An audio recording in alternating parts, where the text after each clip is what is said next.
What is it that calls an individual to the software engineering career? For some, it's the money or the flexible lifestyle, but for many, it's the ability to create new things and solve problems. Coding, at its best, is the ability to take a complicated problem, break it down, and resolve each issue one at a time. And there's nothing better than that moment where everything clicks and things just work. Like probably most career paths, an individual's workplace satisfaction is tied to whatever motivates him or her to choose their career path in the first place. So theoretically, if the motivation is 100% money, then as long as the individual is well compensated, things should be good. But things are rarely so singular. Nobody has just one reason to choose a career, but rather it's a confluence of motivations.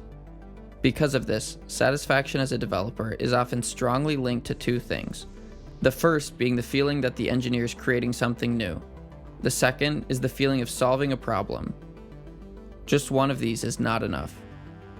If it feels as though I'm simply rebuilding existing functionality and I don't have the opportunity to contribute new ideas to a given project, it's like watching a movie where I already know the end. It may be enjoyable, but a certain excitement will undoubtedly be lacking. On the other hand, if I'm given new problems, but all of them unbearably simple, I'm denied the fulfillment that comes with accomplishing something difficult. Thankfully, companies need new things built every day, requiring engineers to design, architect, and build out solutions. However, there's a catch: maintenance.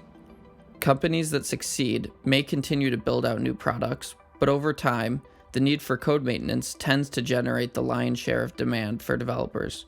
A successful web shop may be built once over a year, but then require maintenance and some updates over the next 5 to 10 before a rebuild.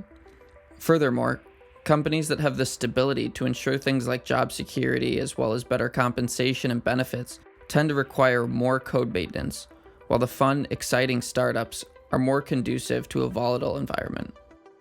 The majority of jobs then fall into the category of more stable but less exciting. To be clear, this doesn't mean that the maintenance of an existing application is necessarily boring or unfulfilling. Performance optimizations may suit a given developer. Front-end rewrites may take place that give a front-end engineer the opportunity to try out a new framework. It's no wonder why the front-end is always changing. New tools can be a distraction from the monotony of front-end restyles. But when enough tasks are done over time, where the developer does not feel a new problem is being solved, satisfaction tends to decline.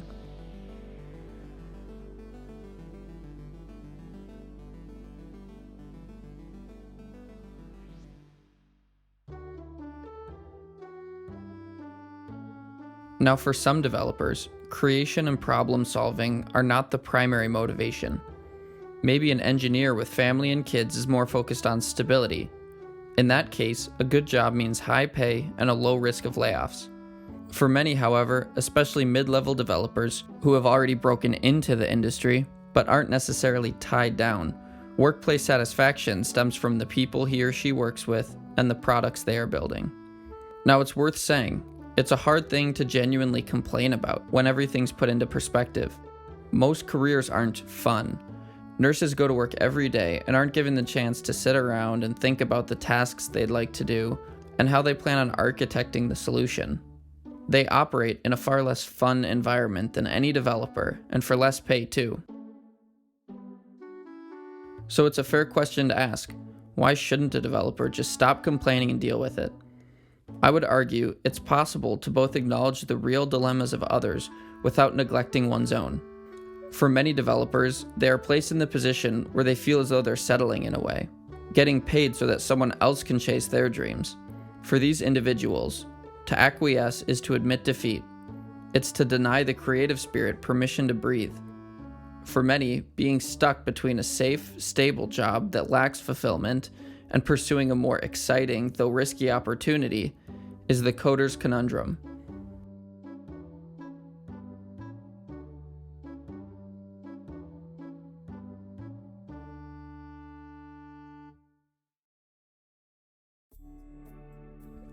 Before continuing, I would like to fully disclose that I don't have a foolproof solution to this, and anyone who claims to is either smarter or full of shit.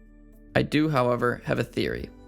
Developers tend to be a different breed and can at times view ourselves as a niche community. Our career is just different from others.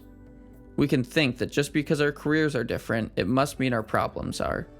Our root problems can be found all over the place, albeit in different forms. Most jobs for most people are not actually a pillar of fulfillment. Jobs pay money because we often wouldn't want to do the work otherwise. But because of the expectation of a developer is often stuck on the work should be fun, it's easy to break into the industry only to find that fun isn't always meaningful.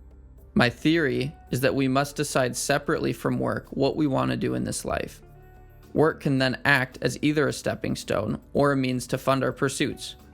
For one guy, it may be to start a successful tech company, in which case those long hours polishing his skills may all be building towards something. However, for another, maybe the goal is a stable family life and a hobby or two. In that case, it may be easier to go to a less dynamic work environment, fewer overtime hours, and knowing that he's still providing for his family and his country club membership dues. Now, it may sound like I'm saying it's either red pill or blue pill, but that's not the case. Like all things in life, I think it's somewhere in the middle, and it'll vary widely depending on the individual.